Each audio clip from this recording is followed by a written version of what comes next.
فاهم رصدك لمشكلة الغزو والنسيج في مصر وطرق العلاج من وجهة نظرك؟ الغزو والنسيج ولا كل الصناعات المصرية؟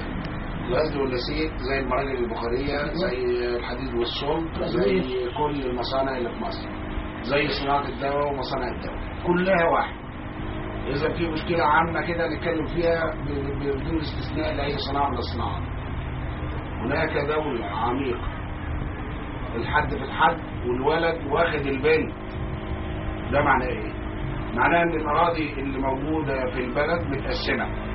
الحد ده وزير الاسكان السابق مع عضو مجلس الشعب الفاشل مع القاضي المزور، كل دول مقسمين الارض والواد واخد البنت يتزوج المال بالسلطه. اذا هذه الدوله العميقه اللي موجوده في مصر بينهم نسب وبينهم تقسيم مصالح، لن يدعوا هذه البلاد انها تنهض او يبقى فيها اجهزه رقابيه فاعله.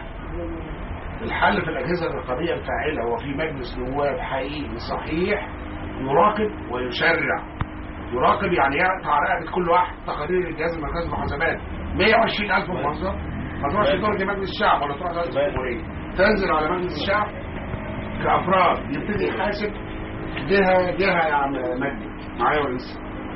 إذا الدولة البارية هذا الحاجز اللي موجود بين القيادة السياسية وبين الشعب هو ده السبب اللي خلانا بنرجع للخلف مرة تانية.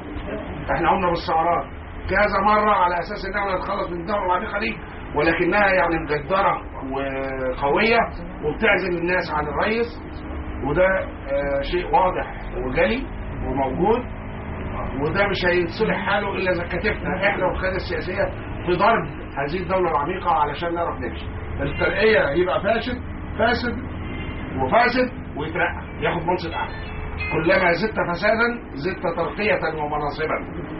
ده شيء برضه واضح جدا والناس كلها شايفاه. وعندكم في قطاع الغزو احنا شايفين اللي بيفشل شركة بيبقى يمسك مجموعة شركات، واللي بيخسر مجموعة الشركات بيمسك الشركة القابضة. ولا ده مش حاصل؟ ده حاصل. ده كلام مش منطقي وده كلام مش تمام وضد الدين حتى يا اخي. يعني احنا بقينا في اخر الزمن ولا ايه؟ بقول لك اذا وصل الامر لغير اهله فانتظر الساعه. يعني احنا كده قربنا عليهم القيامه يا اخي. احنا عاوزين نتكاتف شعبا وقياده في ضرب القاعده المنطقه الفسدانه اللي موجوده في الوسط علشان نعرف نمشي. مش هنمشي بقى الا بدي تمشي بغض النظر عن التفاصيل. شكرا.